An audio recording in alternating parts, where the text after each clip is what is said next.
भगवान क्या कहते हैं कि सन्मुख हो अब जीव मोहि जबहि जन्म कोट अग नासहित। जब कोई हमारे सामने आता है मेरा भक्त, तब मैं उसके जोग क्षेम को वहन कर लेता हूँ। और भगवान तो हमारे इतने दयालु हैं, इतने दयालु हैं कि वे तो हमेशा, हम लोग तो गाते रहते हैं भगवान हमारे कैसे हैं, कैसे हैं भगवान, सभी लोग गाते हैं ना।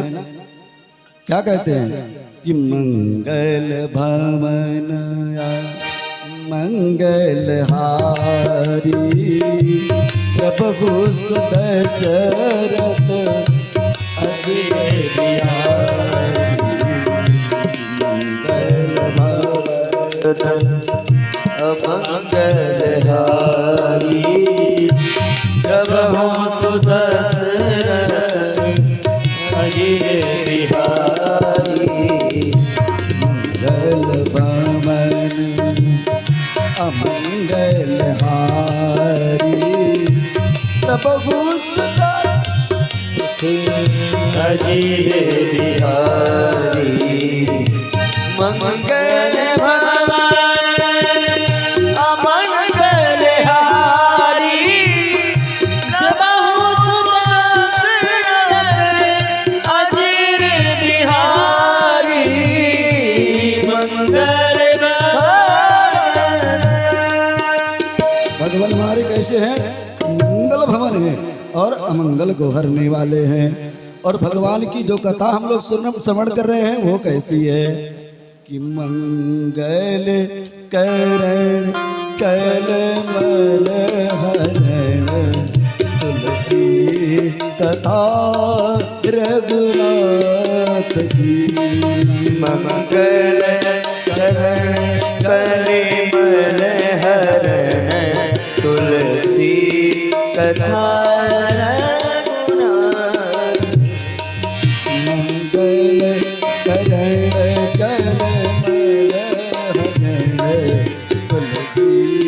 कतार गुनाथ।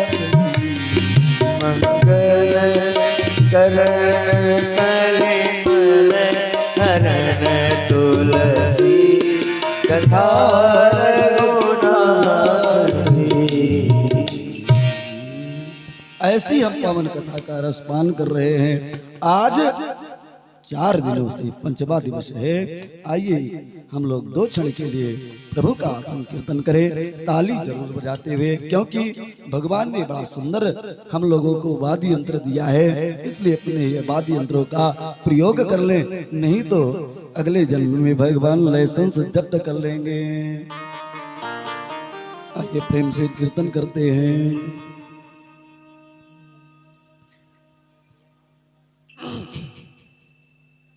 हमारो धनी राधा श्री राधा श्री राधा। बोले वृंदावन बिहारी भगवान की जय। मेरे मुझे ऐसी लगने तू लगा दे,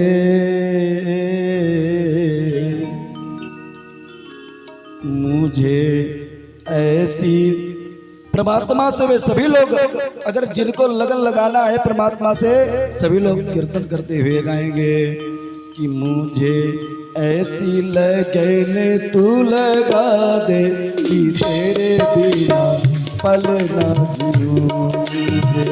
ऐसी लगन तू लगा दे कि तेरे बिना पल ना रहूं। मैं तेरे बिना पल ना जीऊं। मैं तेरे बिना पल ना जीऊं। मैं तेरे बिना, तेरे बिना, तेरे बिना, मैं तेरे बिना पल ना रहूं। मुझे ऐसी लगन तू लगा दे, तेरे बिना ऐसी लगन तू लगा दे मैं तेरे बिना पल ना रहूं।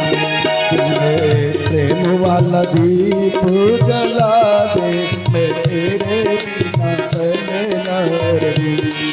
मेरे प्रेम वाला दीना जला दे तेरे बिना पल ना रहूं। जय हो।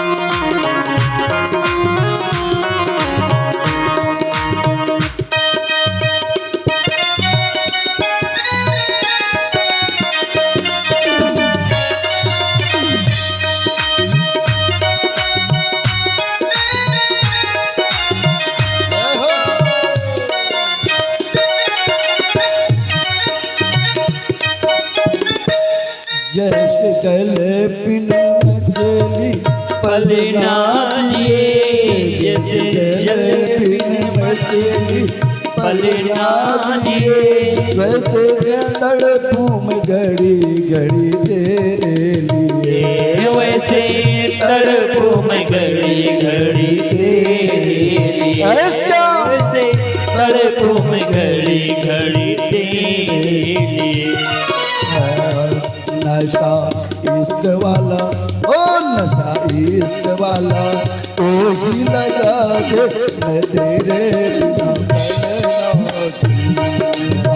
दिल वाला ऐसा मिला दे मैं तेरे बिना पल ना रहूं। जय हो।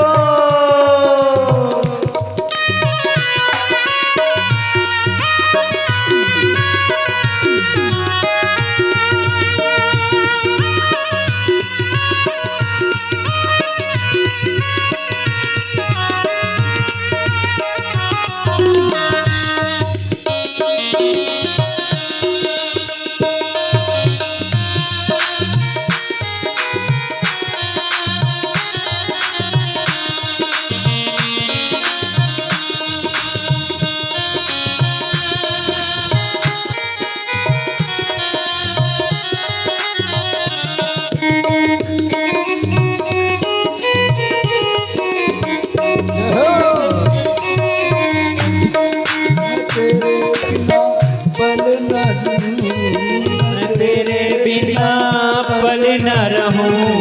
मैं तेरे बिना पल न रहूं। मैं तेरे बिना पल न रहूं। ऐसी लगन तू लगा श्री राधे।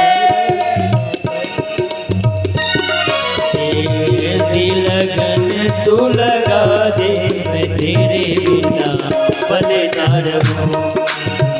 ऐसी लगन तू लगा दे मैं तेरे बिना पल न रहूं।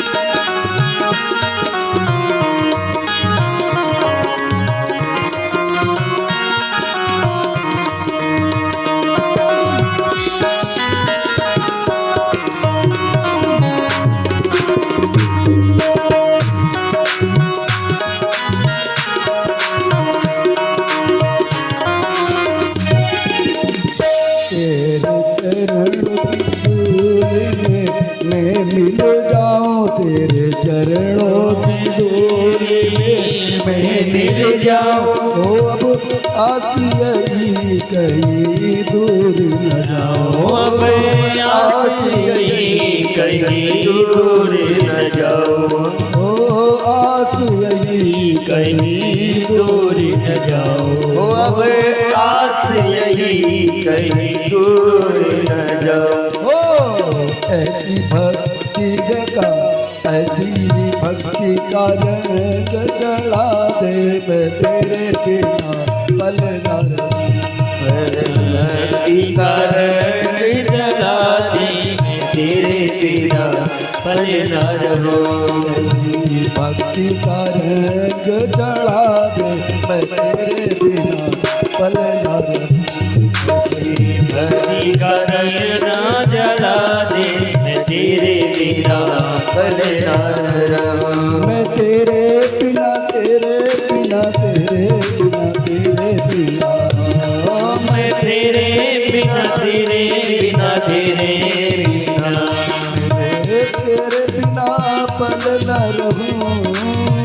तेरे बिना पल न रहूं।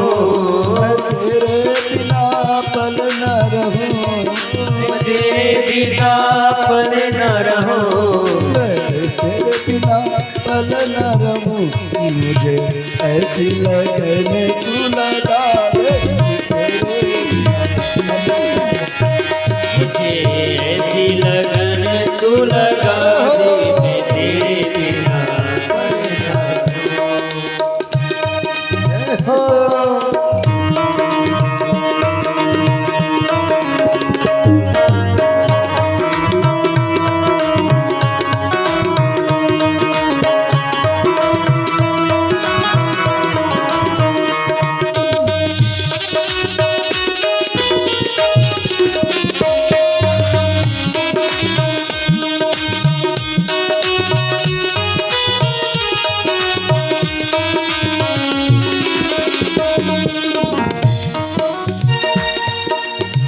तूने दिल को चुराया मैंने कुछ ना कहा, तूने दिल को चुराया मैंने कुछ ना कहा, तूने दिल को चुराया चुराया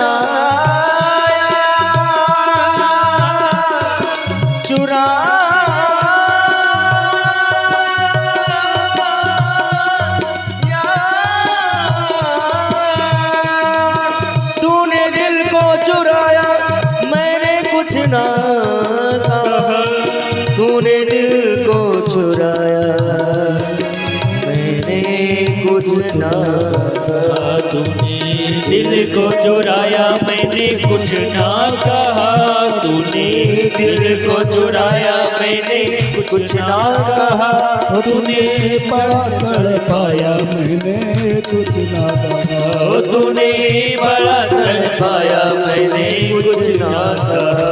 एक प्यारी झलक तू दिखा दे, जय हो। प्यारी झलक तू दिखा दे, मैं तेरे बिना पल न रहूं, मैं तेरे बिना पल न रहूं। ऐसी लगन तू लगा दे, तेरे बिना पल न रहूं। मुझे ऐसी लगन तू लगा दे, मैं तेरे बिना पल न रहूं। मैं तेरे बिना पल न रहूं। मैं तेरे बिना पल न रहूं। मैं तेरे बिना पल न रहूं। मैं तेरे बिना पल न रहूं।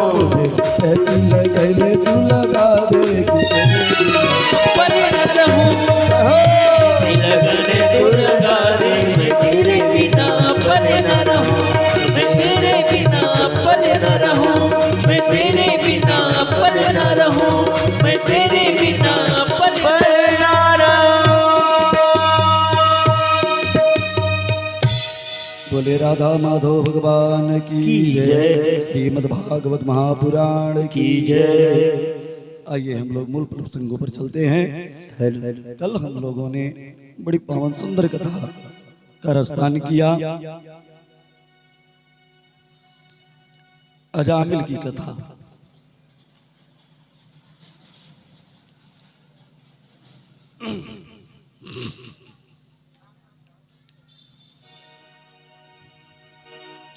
अजामिल ब्राह्मण था, परंतु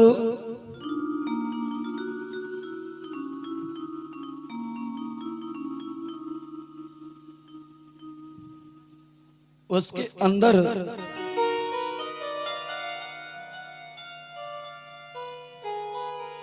विकार उत्पन्न होने के कारण वो चांडाल हो गया।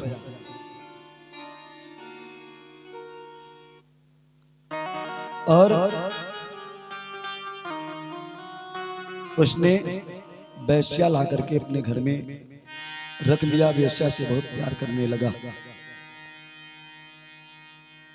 ये सारी कथाएं हम लोगों ने कल षष्ठम स्कंद में श्रवण किया। आगे बड़ा सुंदर प्यारी कथा है। महाराज हिरण्यकश्यप की कथा। हिरणाक्ष और हिरण्यकश्यप दो भाई थे, जो कि हिरणाक्ष का वध भगवान ने हमारे 12 रूप धारण करके किया। और जब हिरणाक्ष का वध हो गया तो हिरण्यकश्यप को जब खबर मिला कि मेरा भाई मारा गया, और किसने मारा? विष्णु ने मारा, तो विष्णु से वो वैर करने लगा।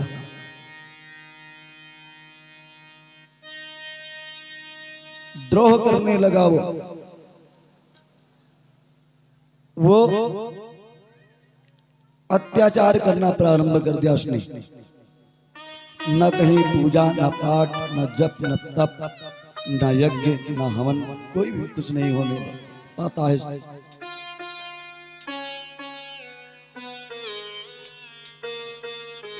यहां तक कोई भजन भी नहीं करने पाता। एक दिन हिरण्यकश्यप तप करने के लिए गया। कहा? मंदराचल पर्वत पर।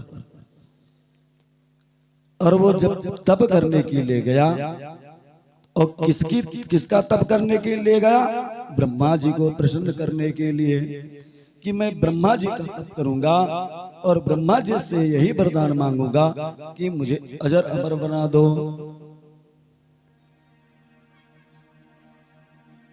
तो देवताओं में खलबली मच गई।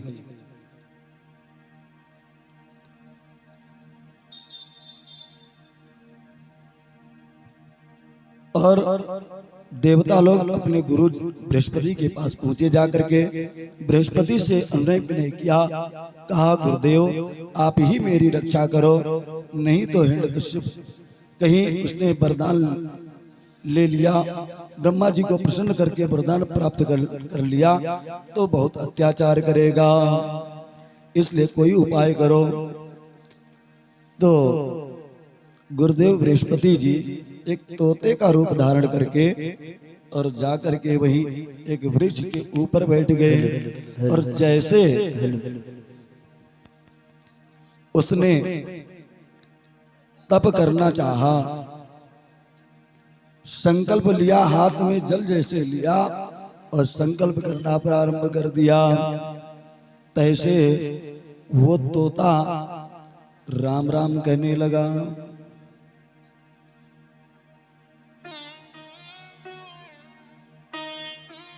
अब उसने जल गिरा दिया कि अब सगुन हो गया। देखा इधर उधर तो तोते की तरफ दृष्टि पड़ी। जैसे उठा तोते को मारने के लिए, तैसे तोता उड़ गया, चला गया तोता।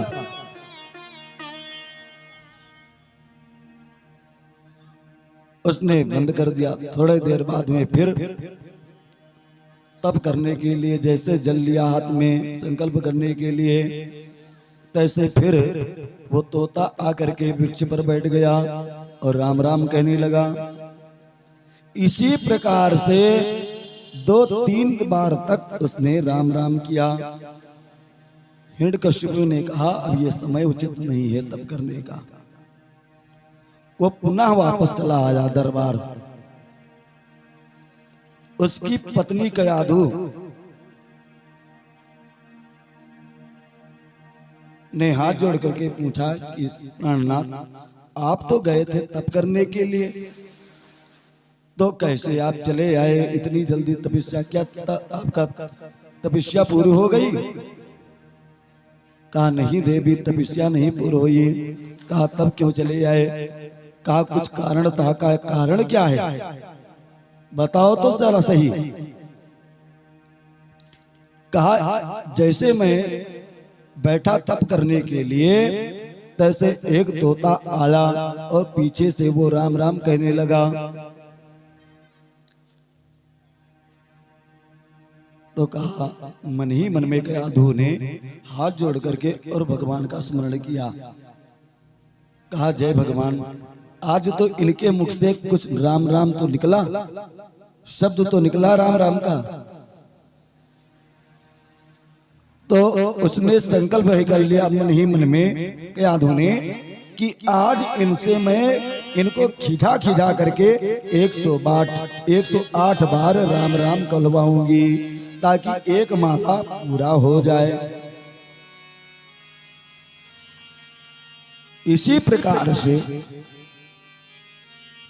कयाधु ने खिंचा खिंचा करके कहा वो राम राम कहता, आप अपना काम करते। कहा फिर तुम राम राम कह रही हो? अरे राम राम वो मेरे बैरी का नाम है, मैं कैसे राम? और तू भी मेरे बैरी का नाम, शत्रु का नाम ले रही है। मेरे भाई का हत्यारा है वो। कयाधु चुप हो गई। इसी प्रकार से वो खिजा खिजा करके उसने उस रात्रि में 108 बार राम राम कहलवाया, और उसी के प्रभाव से, राम राम के प्रभाव से उसी रात्रि में कयाधु को गर्भ आ गया पेट में। तब भक्त प्रहलाद हुआ, नहीं तो भक्त प्रहलाद नहीं होता। कारण यही था कि उसने 108 बार अपने मुख से राम राम कह,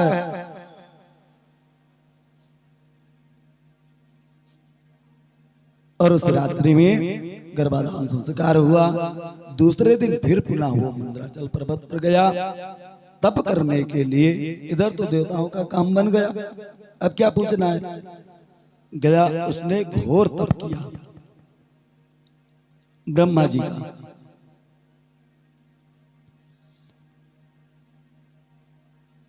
उसने तप करना प्रारंभ कर दिया, और तप करते करते उसको 1000 वर्ष लग गया। उसके पूरे शरीर में देमक लग गए, पूरे शरीर में। ऊपर को हाथ किए हुए और एक पैर के अंगूठे के बल पर खड़ा हुआ है, और मुख को ऊपर किए हुए है, और ब्रह्मा जी का तप कर रहा है। ओम ब्रह्मणे नमः, ओम ब्रह्मणे नमः, ओम ब्रह्मणे नमः, यही जाप करता रहा। इसी प्रकार से वो तप करना प्रारंभ कर दिया।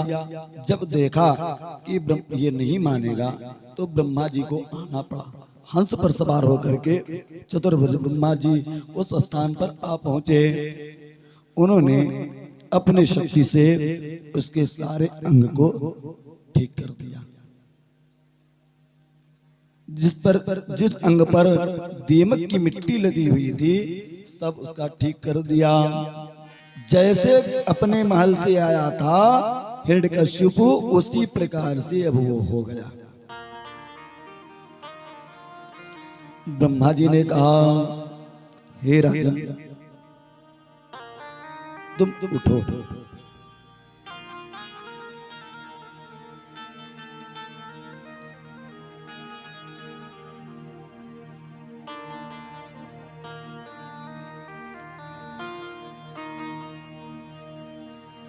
ब्रह्मा जी ने कहा, उत्तिष्ठ भद्रं ते तपा सिद्ध्योऽसि कश्यपः। हे कश्यप नंदन, तुम उठो। वरदोहम अनुप्राप्तो ओम प्रियतामीप्सितो वरः। हे कश्यप नंदन, तुम नेत्र को खोलो, उठो उठो, नेत्र को खोलो। मैं तुम्हें वरदान देने के लिए आया हूं, मैं तुम पर परम प्रसन्न हूं। जब ऐसा ब्रह्मा जी ने कहा 3 बार, तो उसके कानों में आवाज पड़ी। उसने अपने नेत्र को खोल दिया और देखा चतुर्भुज ब्रह्मा जी सामने खड़े हुए हैं, हंस पर बैठे हुए हैं। और हाथ जोड़ करके वो ब्रह्मा जी को प्रणाम किया उसने। और उसके बाद में ब्रह्मा जी ने कहा, हे कश्यप नंदन हिरण्यकशिपु, तुम मुझसे वरदान मांग लो, मैं तुम पर परम प्रसन्न हूं। जो तुम्हारी इच्छा है सो वरदान मुझसे मांग सकते हो। जब ऐसा कहा ब्रह्मा जी ने, तो उसने वरदान मांग लिया। उसने वरदान मांगा कि हे ब्रह्मा जी, अगर मुझ पर आप परम प्रसन्न हैं तो मुझे वरदान ये दे दो, मैं अजर अमर हो जाऊं, मेरे मृत्यु कभी ना हो। कहा ये असंभव है, ये नहीं हो सकता। कहा क्यों? कहा इसलिए नहीं संभव है क्योंकि जो जन्मता है वो मरता जरूर है। क्योंकि जैसे कहा गया है कि विधना ने लिख दिया 6ठी रात की अंक, जिस दिन 6 महीने का बालक होता है गर्भ में मां के, उसी दिन ब्रह्मा जी इसकी मृत्यु निर्धारित कर देते हैं। उसी दिन ब्रह्मा जी निर्धारित कर देते हैं मृत्यु व्यक्ति की। कहा जो आया है उसे जाना पड़ेगा, और जो अजन्मा है उसकी मृत्यु नहीं होती है। इसलिए मैं ये वरदान नहीं दे सकता।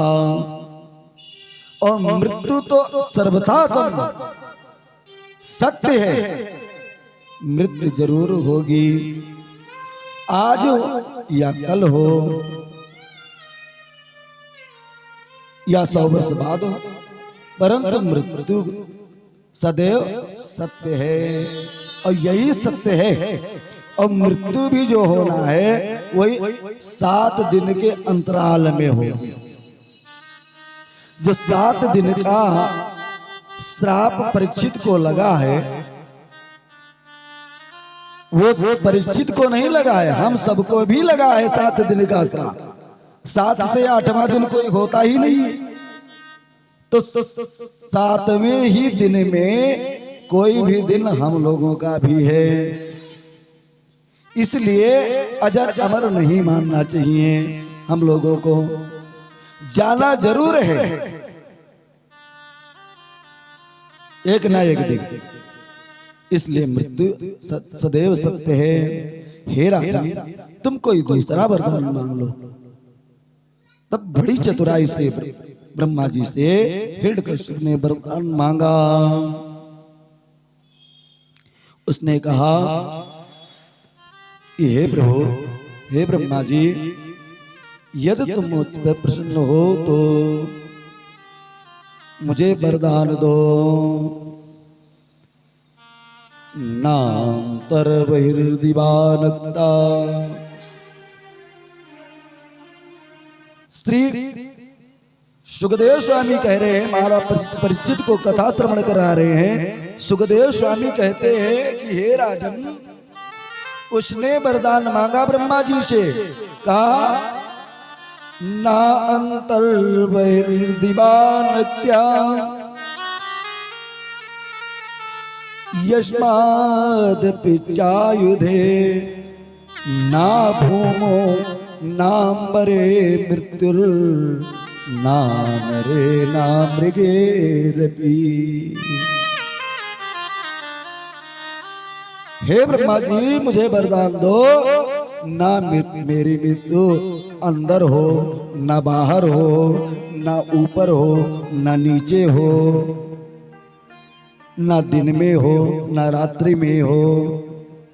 ना कोई अस्त्र से हो, ना कोई शस्त्र से हो, ना कोई पशु से हो, ना कोई पक्षी से हो, नर से हो, ना कोई जानवर से हो। इसी प्रकार से उसने वरदान मांग लिया और भी कहा कि 12वें महीने में मेरी मृत्यु ना हो। बड़ा चालाक था हिरण्यकशिपु। ब्रह्मा जी ने कहा भैया यह बस कर बस कर बस कर, कितना वरदान तो मांग लेगा।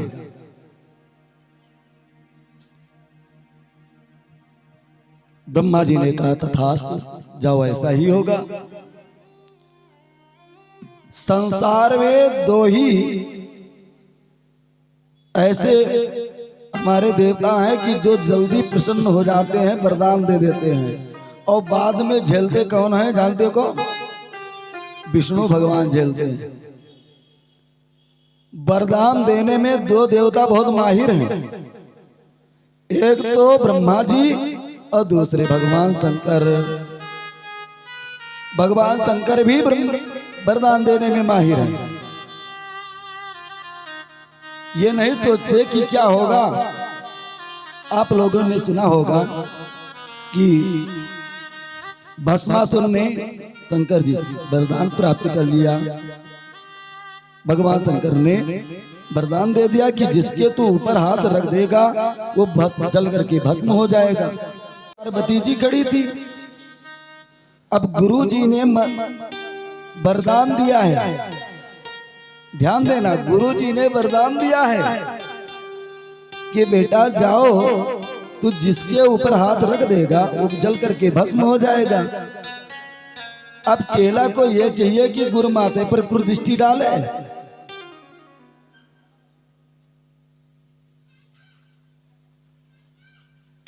भस्मासुर ने तो यही किया था, तो कि जैसे पार्वती को देखा उसने, उसके मन में पार्वती जी बस गई। कहा इनसे बढ़िया सुंदर पत्नी और कहाँ मिलेगी। अब इनके ऊपर हम प्रयोग कर लेते हैं वरदान का, अगर जल जाएंगे हम इनको पार्वती को लेकर के अपने पास रखूंगा पत्नी के रूप में। भगे शंकर जी भगे पीछे से लग गया भस्मासुर और भगते भगते गए भगवान विष्णु के पास। तो भगवान विष्णु ने मोहिनी का रूप धारण किया। मोहिनी ने भस्मासुर को अपने तरफ आकर्षित किया, प्रेरित कर लिया और अपने जाल में ऐसा फंसाया कि वो सुध बुध भूल गया और उसने अपने ही बलबूते उसने अपना ही हाथ अपने सर पर रख दिया और वो जल करके भस्म हो गया। बोले शंकर भगवान की जय। हमारो धन राधा श्री राधा श्री राधा, हमारो धन राधा श्री राधा श्री राधा, परम धनो राधा राधा राधा श्री राधा, परम धन राधा राधा राधा श्री राधा, परम धनो राधा राधा राधा श्री राधा, परम धन राधा राधा राधा श्री राधा, हमारो धनो राधा श्री राधा श्री राधा, हमारो धनो राधा श्री राधा श्री राधा, हमारो धनो राधा श्री राधा श्री राधा, रसिक धन राधा राधा राधा राधा राधा, रसिक धन राधा राधा राधा राधा राधा, सभी लोग धन राधा राधा राधा राधा, सभी धन राधा राधा राधा राधा, धन राधा श्री राधा श्री राधा, हमारो धन राधा श्री राधा श्री राधा,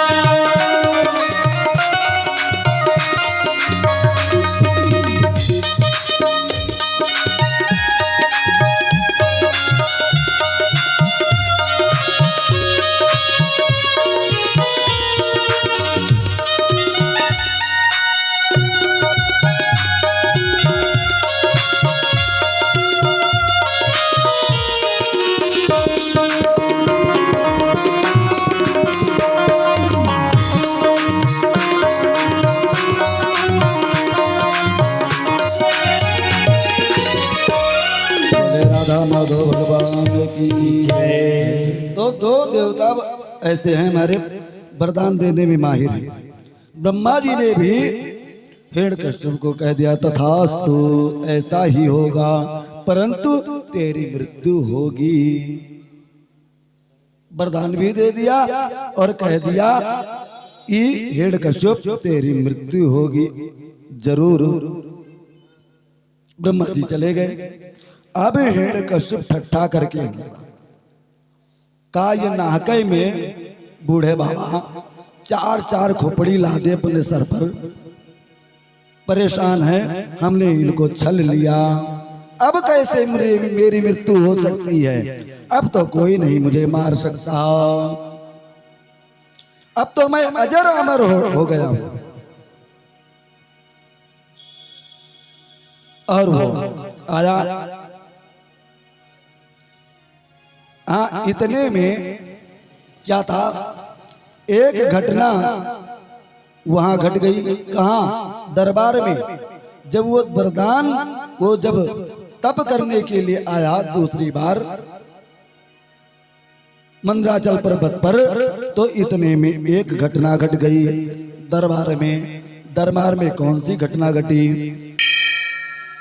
कि इंद्र ने मौका पा करके अपना रूप हिरण्यकश्यप का रख करके और कयाधु का हरण कर लिया। कयाधु का हरण करके और अपने विमान पर बैठ करके चलने लगा। जैसे इंद्र अपने इंद्रलोक की तरफ, इंद्रपुरी की तरफ चला, तैसे कयाधु ने कहा तुम कौन हो?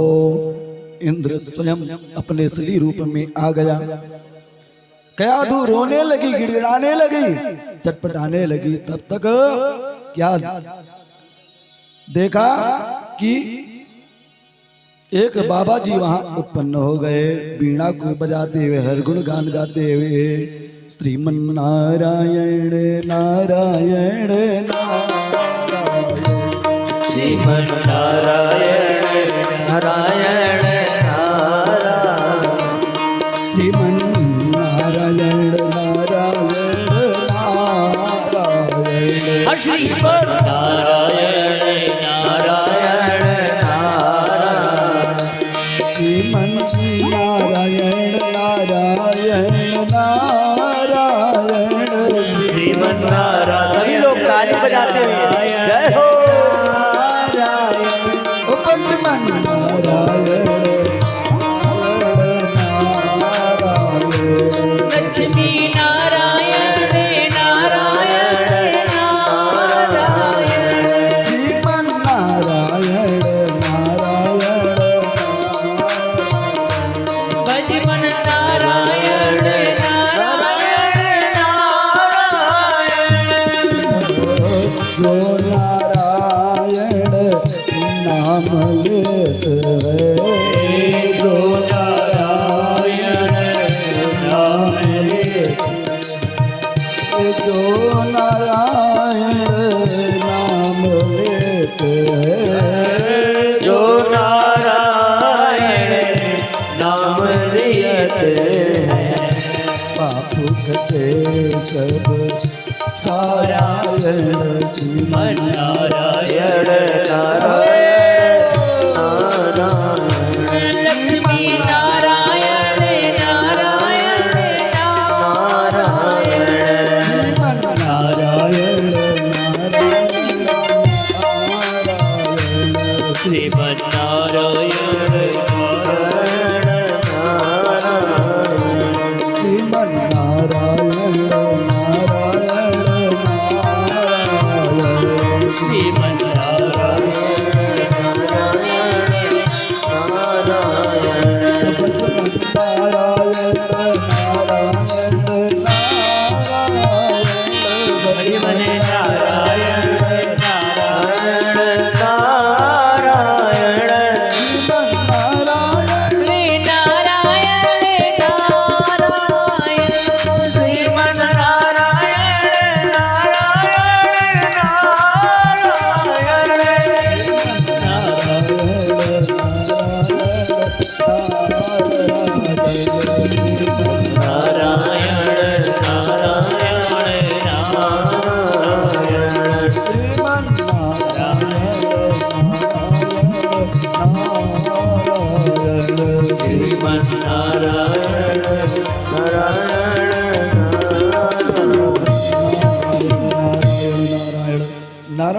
करते हुए नारद जी आ गए सामने से।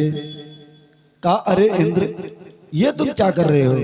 कौन सा अपराध करने जा रहे हो?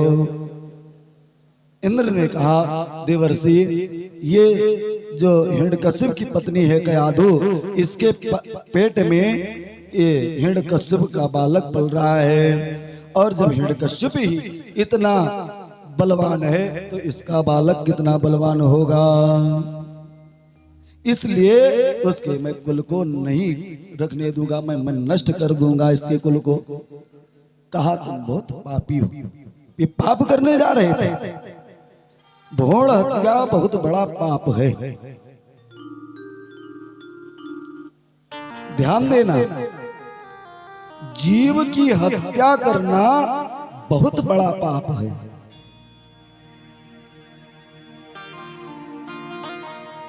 इसलिए कदाप भ्रूण हत्या मत करना।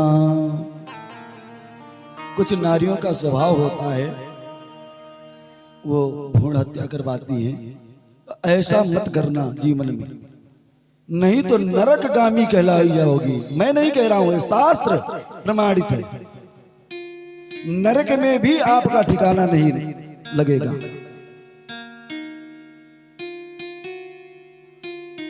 नारद ने कहा, हे देवेंद्र, इसमें इसके जो उदर में बालक पल रहा है वो साक्षात भगवान हरि का अंश स्वरूप है, भक्त है। हिरण्यकश्यप का है ही पुत्र, परंतु नारायण का भक्त पल रहा है, इसलिए ऐसा अधर्म मत करो। सुनवा लिया। और कयाधु को देवर्षि नारद अपने आश्रम में ले जाकर के ठहरा दिए। कहा, देवी, जब तक तुम्हारे पतिदेव दरबार में नहीं आते हैं तब तक तुम हमारे यहाँ आश्रम में रहना। नहीं हो सकता है कोई देवता फिर टपक पड़े मारने के लिए, तुमसे छल करने के लिए, इसलिए हे देवी तुम यहाँ सुरक्षित रहोगी। और कयाधु तब तक देवर्षि के आश्रम में रहने लगी। समय काल पूरा हुआ और कयाधु के पुत्र उत्पन्न हुआ, जिसका नाम संतों ने रखा प्रहलाद। बोले प्रहलाद जी की जय। प्रहलाद भगवान का अंश स्वरूप था, भक्त था। प्रहलाद थोड़ा बड़ा हुआ, जाति कर्म संस्कार हुआ, नाम रखा गया संतों के द्वारा। और अब क्या होता है, जब सभी संत वहां पर महात्मा लोग कीर्तन करते हैं तो प्रहलाद भी बैठ जाता है और वो भी ताली बजाने लगता है। मैंने कल बताया था कि जैसा माता पिता करेंगे वैसे बच्चे के ऊपर प्रभाव पड़ेगा। तो अगर आप अच्छी शिक्षा बच्चों को दीजिए, गलत शिक्षा मत दीजिए, और सुंदर ज्ञान उपदेश दीजिए।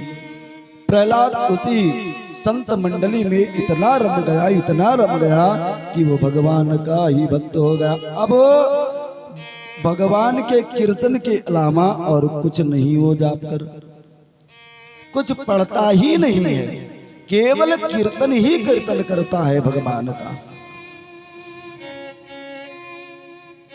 जब हिरण्यकश्यप दरबार आया तो कयाधु बुलाई गई और प्रहलाद भी बुलाए गए। तो हिरण्यकश्यप ने सोचा कि मेरा बालक बड़ा हो गया है, अब इसे पाठशाला में पढ़ाना चाहिए, विद्या अध्ययन करवाना चाहिए इसको,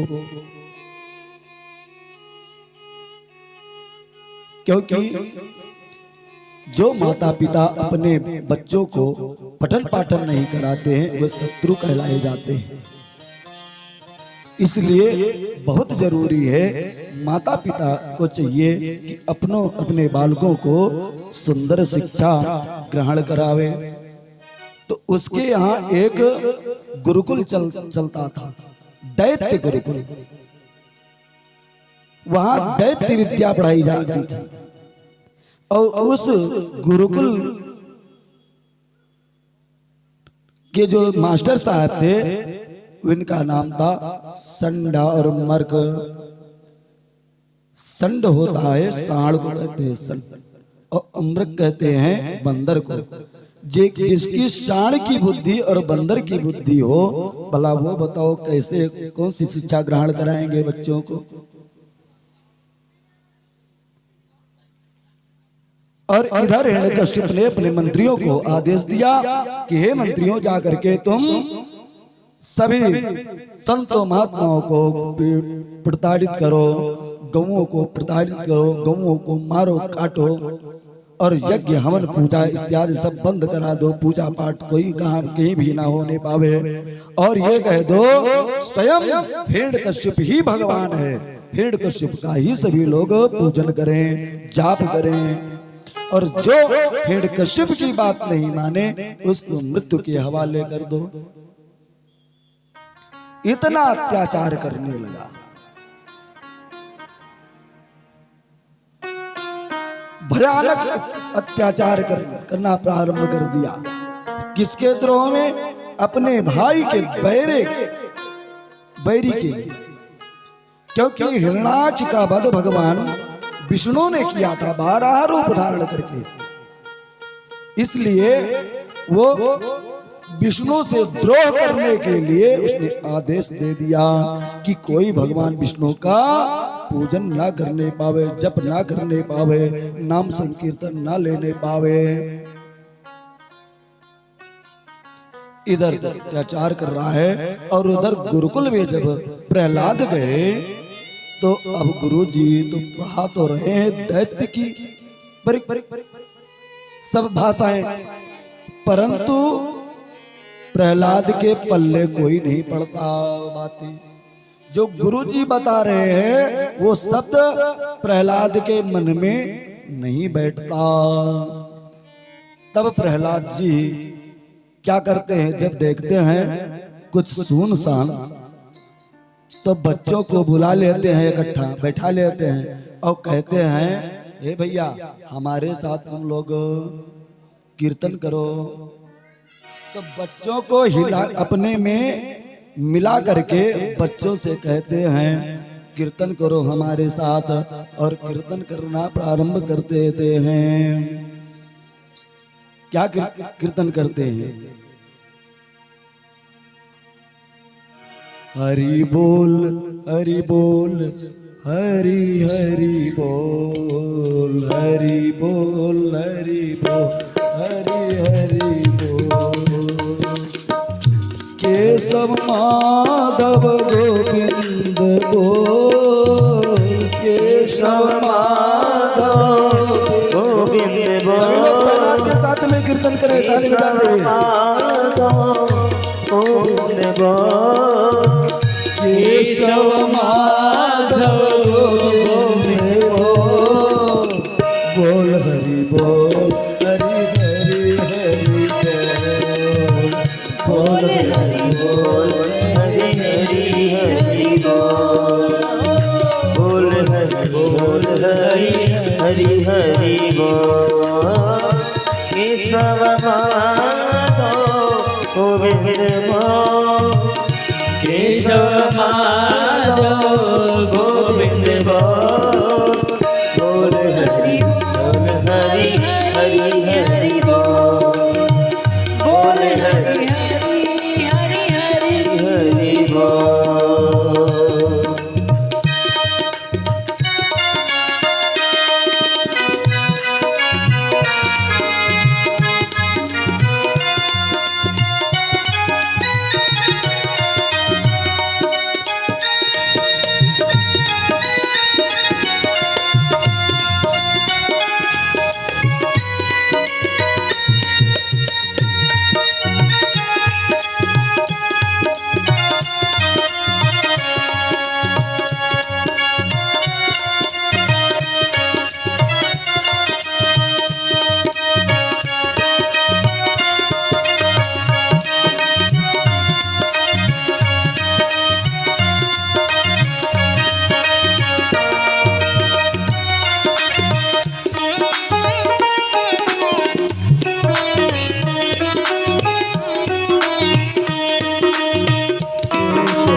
बोल हरि बोल हरि हरि हरि बोल बोल हरि हरि हरि बोल केशव माधव गोविंद केशव माधव गोविंद बोल केशव माधव गोविंद बोल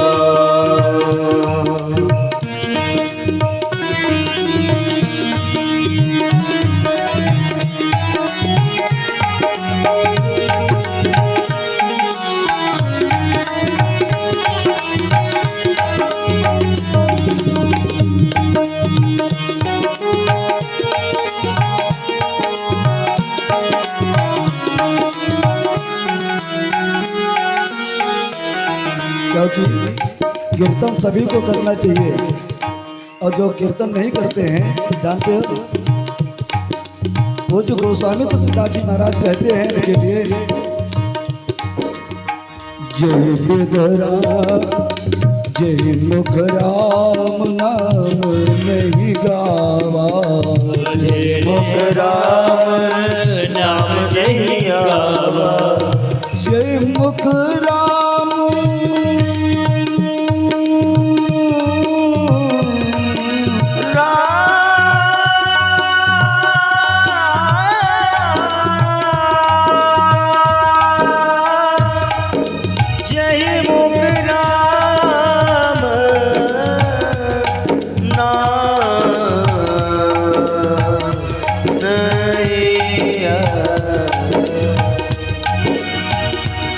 मुख राम नाम नहीं गावा मुख राम नाम नहीं गावा तेरी मुख विधना व्यर्थ बनावा तेरी मुख बिगना व्यर्थ बनावा बोल हरि हरि हरि बोल हरि हरि हरि बोल केशव माधव हाँ केशव माधव गोविंद बोल केशव माधव गोविंद बोल प्रहलाद जी कीर्तन कर रहे हैं बच्चों के साथ में गुरुजी आए गुरुजी ने जोर से डांटा अरे प्रहलाद तुम ये क्या कर रहे हो तुरंत बंद हो गया कीर्तन बंद हो गया कीर्तन सब बच्चे डर गए कहा तुम ऐसे नहीं सुधरोगे ये तुम बिगाड़ रहे हो बच्चों को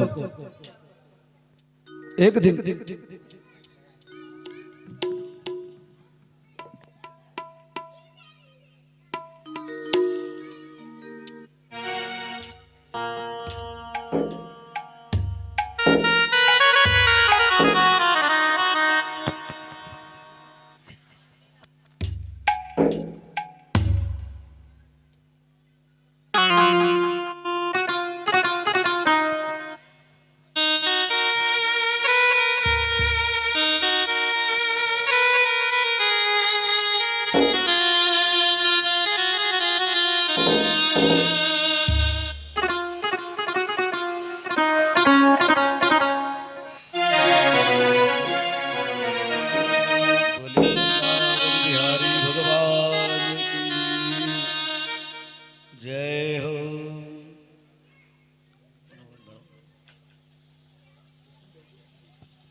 बोलिए राघवेंद्र सरकार की जय। तो गुरुजी ने डांटा बच्चों को, ये तुम क्या कर रहे हो, बच्चों को बर्बाद कर रहे हो, तुम्हारे पिताजी क्या कहेंगे।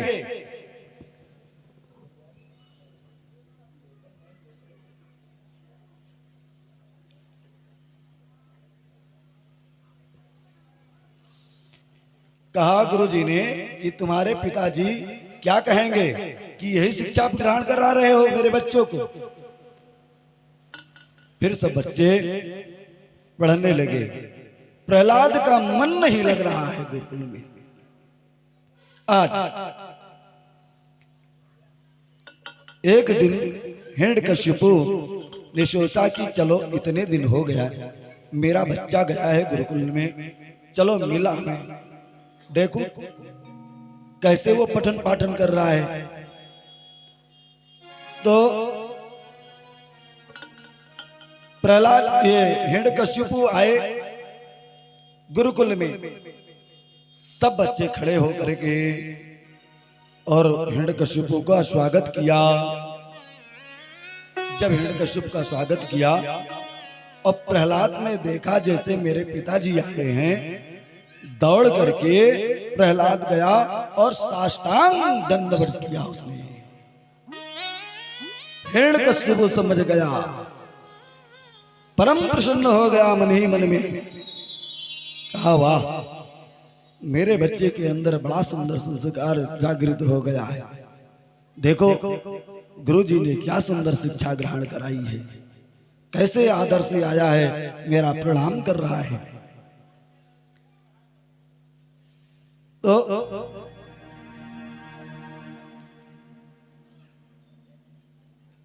जब देखा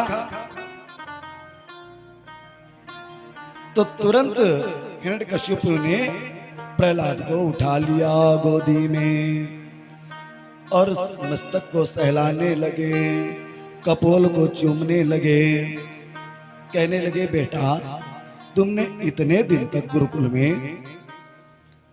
कौन सी शिक्षा ग्रहण की,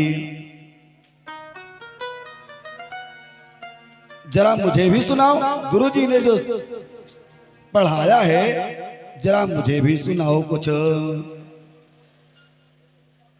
तो प्रहलाद ने कहा पिताजी ऐसा है कि जीवन में कभी किसी भी प्रकार की अपने जीवन में गलती नहीं करना चाहिए।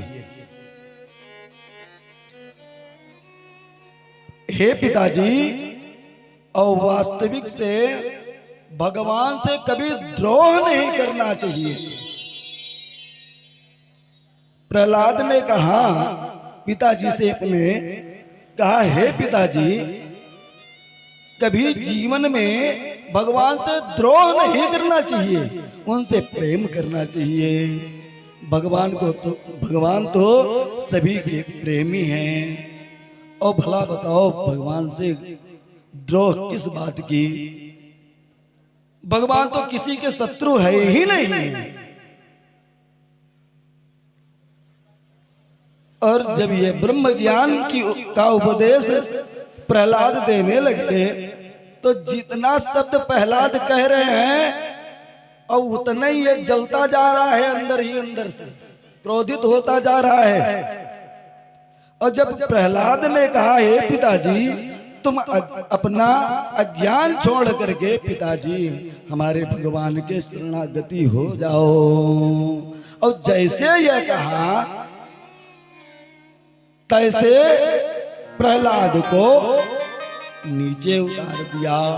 और उतारने के बाद में गुरुजी के तरफ हिरण्यकशिपु ने दृष्टि उठाई। गुरुजी थर थर थर थर कांपने लगे। कहा गड़बड़ हो गया सब मामला। कहा बताओ यही तूने शिक्षा ग्रहण कराई है मेरे बच्चों को। गुरुजी ने हाथ जोड़ करके कहा राजन क्षमा कर दो, अभी अज्ञान है, नन्हा सा बालक है और ये सुधर जाएगा, इसलिए इसके भूल अपराध को क्षमा कर दो। घबराओ मत, मैं जरूर इसको मैं सुधार दूंगा।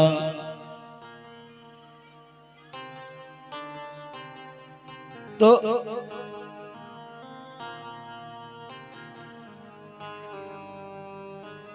गुरुजी ने जब ये कहा तो हिरण्यकशिप चला गया। हिरण्यकश्यप ने कहा जरूर इसको सुधार देना। कहा ठीक, सुधार दूंगा। अभी हिरण्यकश्यप जब चला गया तो गुरुजी ने कहा आनियताम मरे वेत्रे। एक शिष्य से कहा ए शिष्य जा करके मेरा बेत तो ले आओ। आनियताम अरे वेत्रे, बेत मेरा ले आओ और अभी उसी बेत से मैं इसकी पिटाई करता हूं। ये सुधरेगा क्यों नहीं? कहते हैं कि मारने से भूत भाग जाता है। जब मार पड़े तो भूतों भाग जाता। मारने लगे गुरुजी, और जब मारने लगे और प्रहलाद जी जय श्री हरि जय श्री हरि जय श्री हरि जय श्री हरि कहते रहे। प्रहलाद को कुछ चोट लगती ही नहीं है। क्यों? क्योंकि प्रहलाद की तो रक्षा भगवान स्वयं परमात्मा जी कर रहे हैं।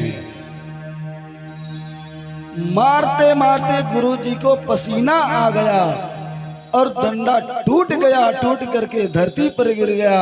गुरु जी भी मूर्छित होकर के धरती पर गिर गए, परंतु प्रहलाद तो ज्यों के त्यों ही खड़े रहे और कुछ ना हुआ। प्रहलाद को जरा सा भी चोट नहीं आई शरीर में।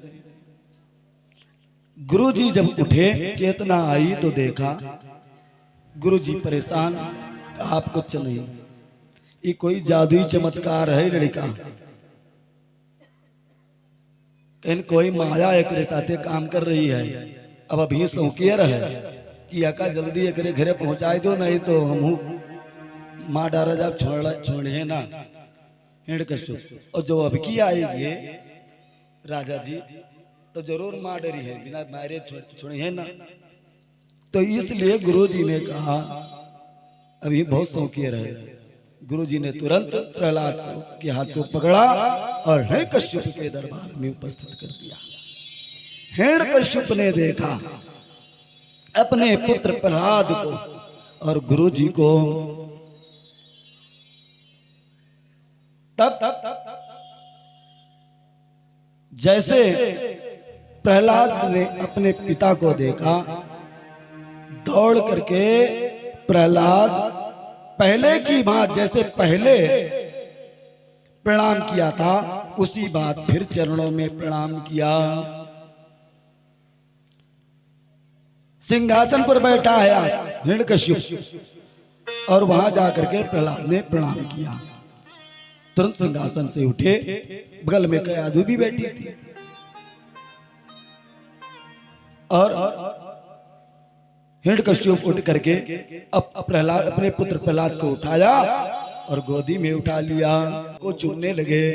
कहा बेटा ये बताओ, जो तूने पाठशाला में शिक्षा ग्रहण की है सो मुझे उसे कुछ सुनाओ। क्या गुरुजी ने शिक्षा ग्रहण कराई तुम्हें? तब गुरु प्रहलाद ने हिरण्यकश्यप से कहने लगे कि श्रवणम कीर्तनम विष्णु। हे पिताजी, इस संसार में 9 प्रकार के साधन हैं मुक्ति के। कि श्रवणम कीर्तनम विष्णु, अस्मरणम पाद सेवनम, अर्चनम बंदनम दास्यम, शक्यम आत्मनिवेदनम। हे पिताजी, 9 प्रकार के साधन बताए गए हैं। इस जीव के मुक्ति के 9 दरवाजे बताए गए हैं और इसी प्रकार से 9धा भक्ति का वर्णन किया। किसने? प्रहलाद ने हिरण्यकश्यप से। गोस्वामी तुलसीदास जी भी मानस में 9धा भक्ति का वर्णन करते हैं। कहा जब शबरी मैया के दरबार में भगवान हमारे राघवेंद्र सरकार पहुंचे लखनलाल के साथ। आज पूछते नहीं, किसी मुनि से पूछा नहीं, स्वयं प्रभु पहुंच गए शबरी के आश्रम में और वहां शबरी ने नवधा भक्ति का वर्णन किया भगवान के सामने। सभी लोग प्रेम से हमारे साथ में नवधा भक्ति का गान करेंगे। कैसे वर्णन करती है शबरी मैया और प्रहलाद जी कैसे वर्णन करते हैं कि प्रथम भगति तन कर संगा, प्रथम भगति कर संगा, प्रथम भगति तन कर संगा, प्रथम भगति कर संगा, दूसरी रति मम कथा प्रसंगा, दूसर रति मम कथा प्रसंगा, दूसरी रति मम कथा प्रसंगा, दूसर रति मम कथा प्रसंगा, भगति तन कर प्रथम भगति कर संगा, प्रथम भगति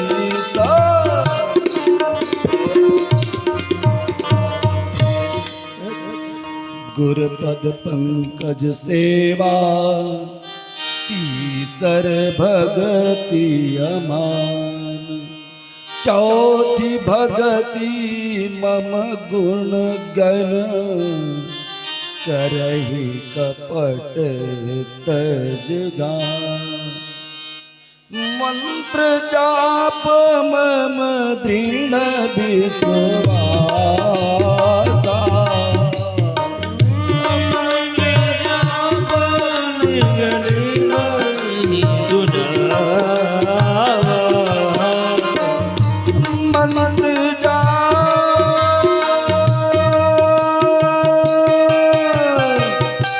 मंत्र जाप मम दृढ़ विश्वासा,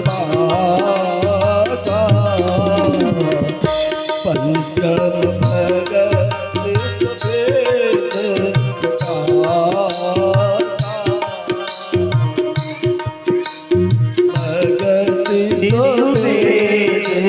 भगति छठतम शील विरत बहु छठतम शील विरत निपट निरंतर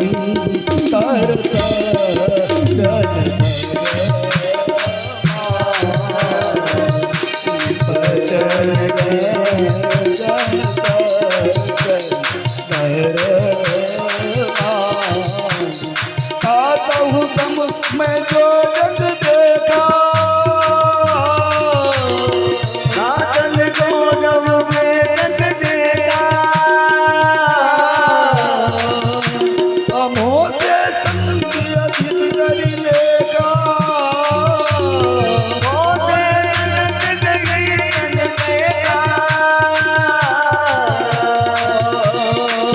आठव जता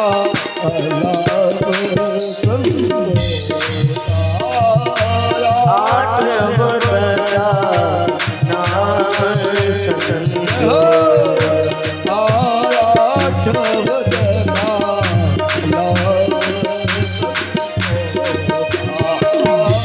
आठ बरसा नाम संतो, सफल नहीं देखो पर दो नहीं जो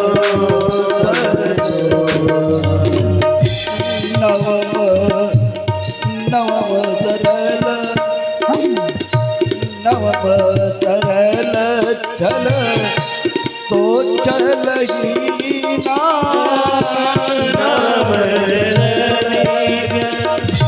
सोच रही नवम सरल सोचल ही ना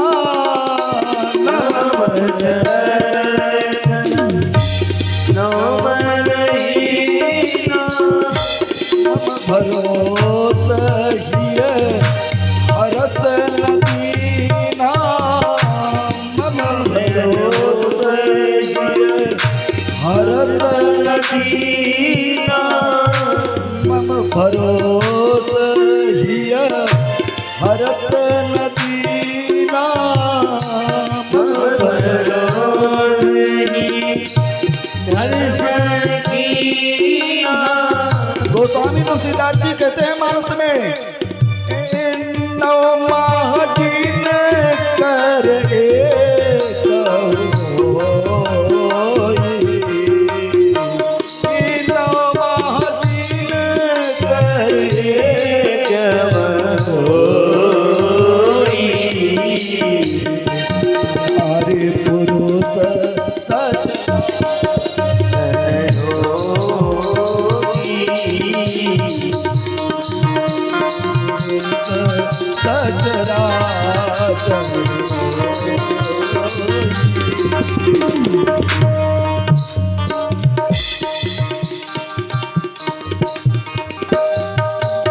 राम सिया राम जय जय राम सिया राम सीता राम जय जय राम सीता राम सिया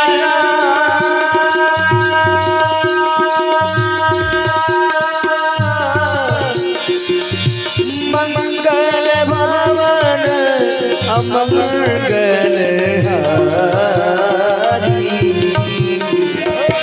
प्रभु सुदश रथ अजीने बिहारी प्रभु सुदश रथ अजीने बिहारी।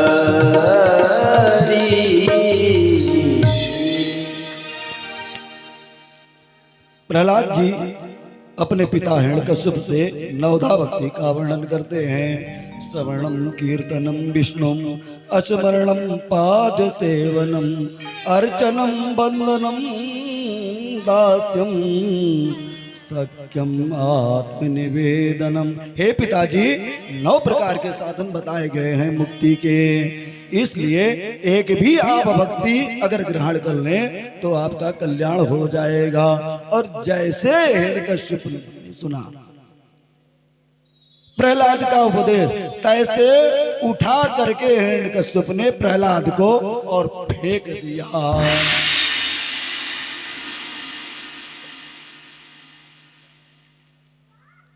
जैसे फेंका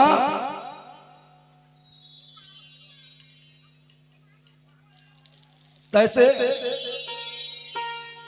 चंडामर्क कांपने लगे।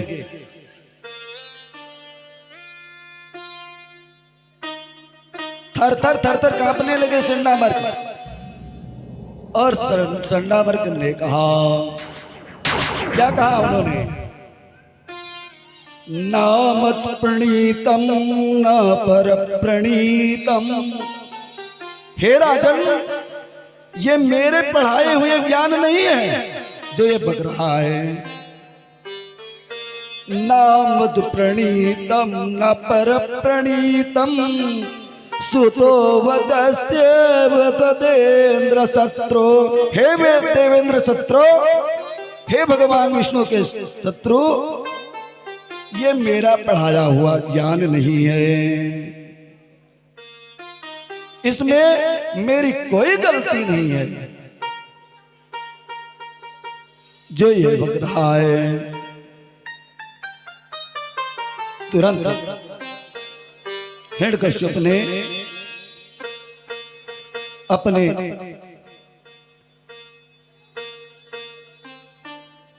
मंत्रियों को बुलाया, कहा जाओ जल्लादों को बुला लाओ। जल्लाद लोग आए और कहा, जल्लादों ने कहा राजन क्या आज्ञा है? कहा इस बालक को ले जाओ, सबसे ऊंची चोटी पर ले जाओ और सबसे गहरी कंदरा में फेंक दो। ये गिर करके इसका प्राणांत हो जाएगा, क्योंकि इसी के ही कारण मेरी मृत्यु सत्य है। और न रहेगा बांस न बजेगी बांसुरी। जब प्रहलाद ही नहीं रहेगा तो कैसे मेरी मृत्यु होएगी? इसलिए इसे ले जाओ। और दैत्यों ने प्रहलाद को पकड़ लिया, समझाते बुझाते ले गया। कहा बेटा तुम भी छोटे हो, मान जाओ पिताजी का कहना, छोड़ दो, वो तुम्हारे चाचा का हत्यारा है, बैरी है। और प्रहलाद यही कहते हैं वो भगवान किसी का बैरी नहीं होता, शत्रु नहीं होता, भगवान तो सभी के मित्र होते हैं। इसलिए भगवान से कोई द्रोह नहीं करना चाहिए। और ले जा करके दैत्यों ने सबसे ऊंची चोटी पर ले जा करके खड़ा कर दिया और कहा बेटा प्रहलाद नीचे देखो कितनी गहरी खाई है, इसमें अगर मैं फेंक दूंगा तो तू बचेगा नहीं।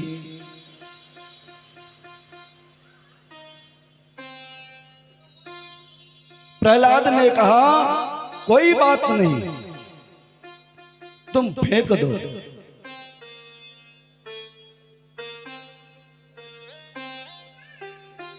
परंतु मैं भगवान हरि का कीर्तन नहीं छोड़ूंगा, उनको मैं जरूर उनका स्मरण मैं करूंगा।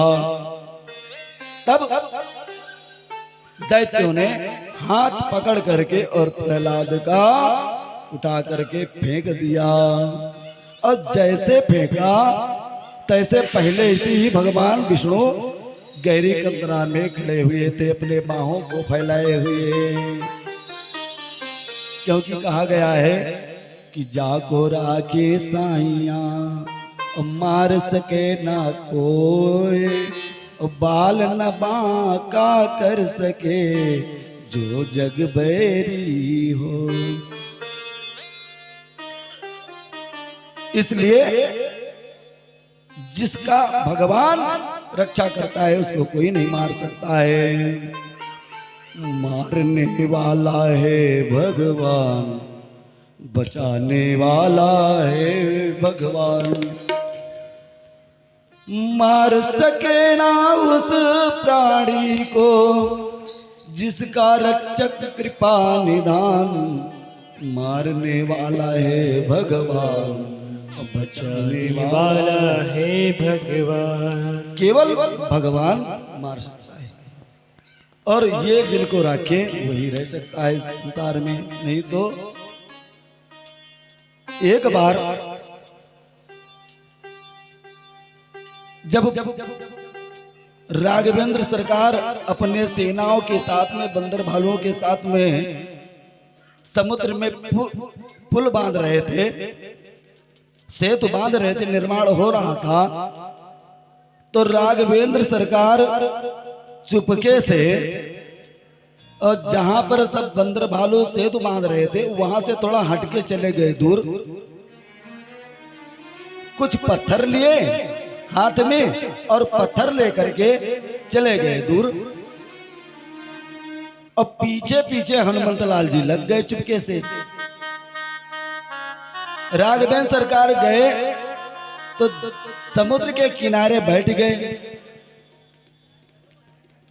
अब जब बैठे तो जो पत्थर लिए हुए थे उसको एक एक करके समुद्र में डालने लगे, अपने हाथ से डालने लगे। और जितने पत्थर डालते जा रहे हैं सब पत्थर डूबते जा रहे हैं। तब राघवेंद्र सरकार चकित हो गए कि अरे मेरे नाम के प्रभाव से तो पत्थर तैर रहे हैं वहां, और मैं जो पत्थर डाल रहा हूं क्यों तैरते नहीं है, डूब क्यों जाते हैं। मन में सोच रहे थे, तब तक हनुमंत लाल जी को हंसी आ गई जरा सी। और जब हंसी आई तो राघवेंद्र सरकार हमारे पीछे मुड़ करके देखा। कहा हनुमान तुम कब आए? कहा जब प्रभु आप आए तब मैं आया, तभी मैं भी आया हूं आपके पीछे पीछे। कहा कुछ देखा तो नहीं? कहा देखा तो नहीं प्रभु, लेकिन अब जो आप कर रहे थे उसको तो देखा ही मैंने।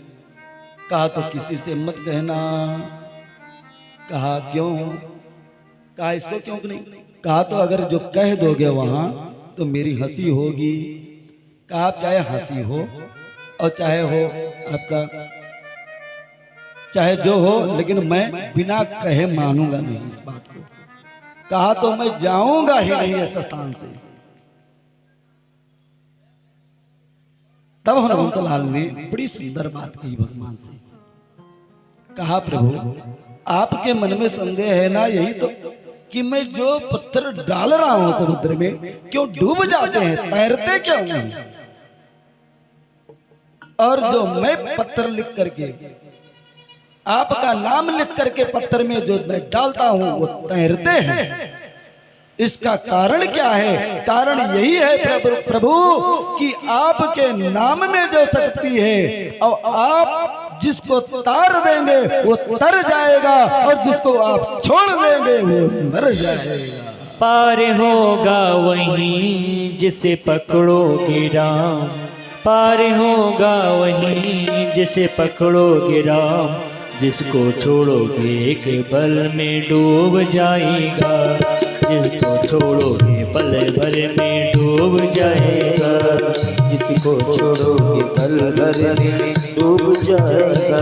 पार होगा वही जिसे पकड़ोगे राम, पार होगा वही जिसे पकड़ोगे राम, जिसको छोड़ोगे पल भर में डूब जाएगा, जिसको छोड़ोगे पल भर में डूब जाएगा।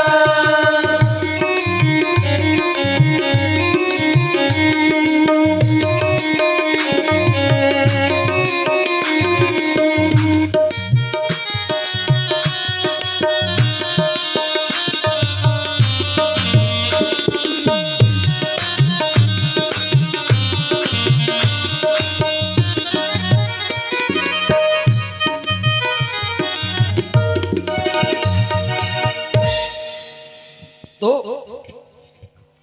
भगवान चले आए और इधर क्या हुआ कि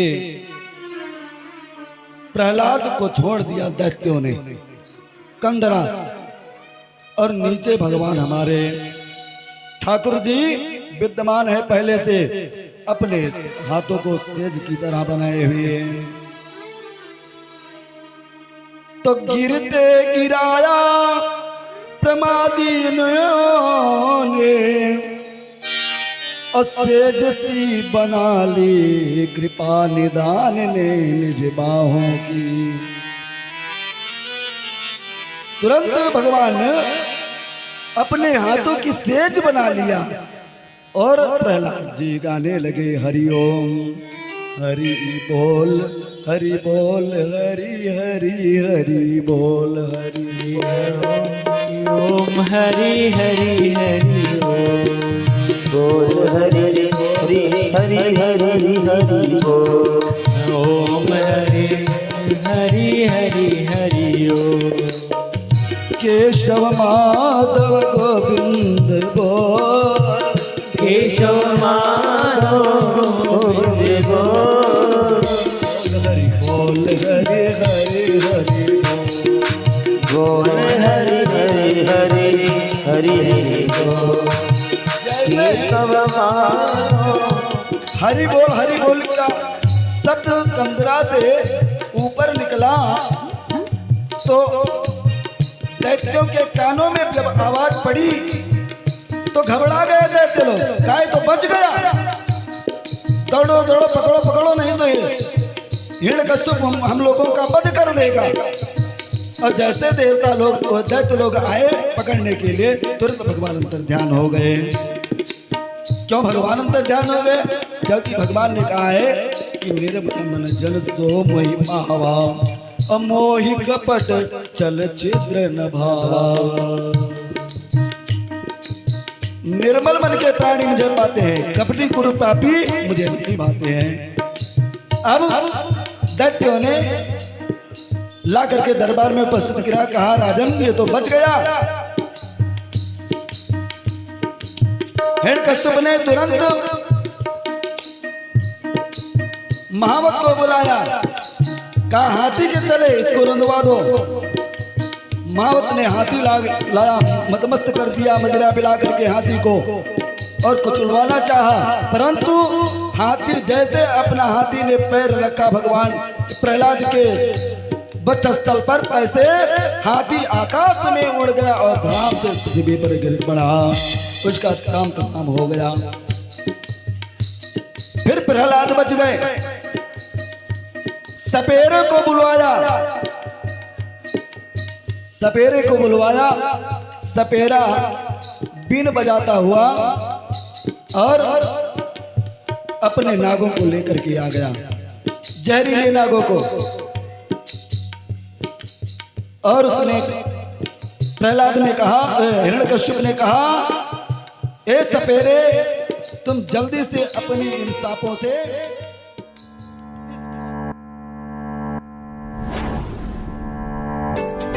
presented by Yuva Sanskriti।